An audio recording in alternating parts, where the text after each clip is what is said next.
Good evening, folks. It's Clay Chow here again in the backyard. River is going down. I got my floating dock somewhere back there. Floating on the 45-gallon drums.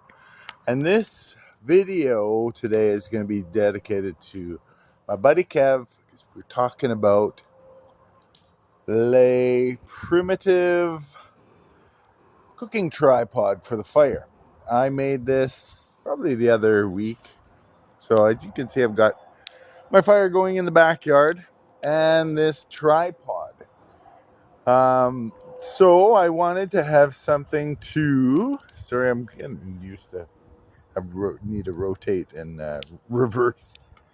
I wanted something to be able to cook a longer time on the fire. And I had some poles kicking around.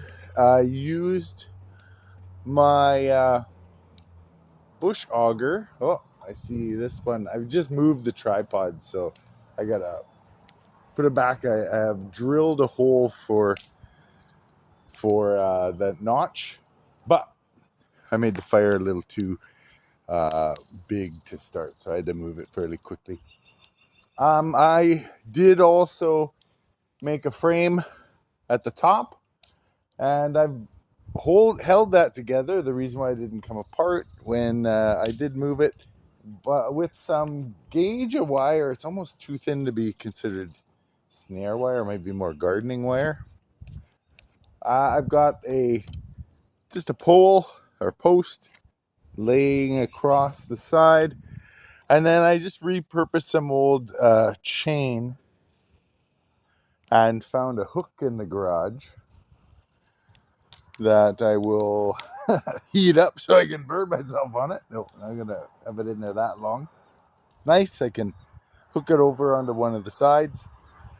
And going to do the ultimate test here tonight. As I have a pot on the ground and what can only be described as, though it probably can be described as many things, Habitant pea soup with smoked ham. One of the only canned items that I have in the house right now. I must have ate all the beans. So I'm going to be cooking that on the fire. I'm not going to make you sit for the whole duration, but might as well fill up that pot. This is my larger pot I've got here. It's a little bit overkill because that soup is going to be pretty thinly dispersed on the bottom. It's going to cook faster. Got a little handle for taking the handle of the pot off when it's hot. I'm just going to use that. So why don't we start things off, do the quick magic, and then maybe I'll tell you how it all wound up some other time. What do I need? My can opener and my can and my pot. We'll just move over to the surface here. It's spring. I'm avoiding bird poop. I see. All right. Pot has been cleaned, washed, but I'm just gonna kick out any other dust that was collecting in storage. The Habitant is getting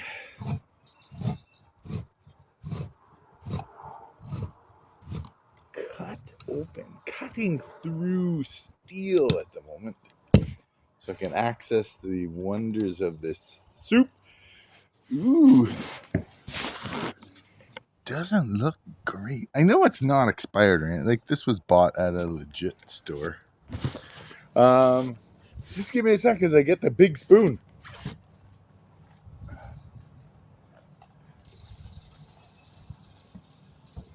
All right, massive spoon acquired. Going in the pot. Oh, too liquidy. Come on. I hope it goes back together, because there was a lot of like super liquid, and now we have more of the peas and dent stuff. A little bit disappointing at the opening of the can. The glories of the contents.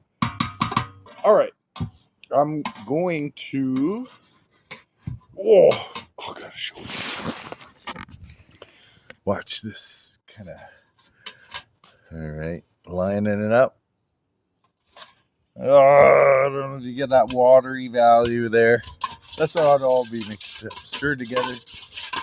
I'll be your Julia child. Stir together. Soon you will see consistency of sea poop. Pea soup. Okay, pot is ready. Let's go to our fire. Obviously, the nice thing about the chain link, adjustable, right? You can figure out which height to put the hook on. You can, some of the overlap, you can hang about. I did test. This level seemed good for cooking. Got it on. Is this going to be an abysmal failure? Because my pot is the water's not sitting in it fully even, but I know it's not gonna tip or anything. Let's see if I can get that to settle a little nicer. Yeah, good enough. So, tripod working. First time cooking liquids with it. Yes. Should I have fixed the alignment? I trust my wiring job. Something nice to have for quick stews or whatever you're going to do, boiling water in the backyard. Light, movable. Make yourself a primitive cooking tripod when you get the chance. And I'm talking to you, Kev.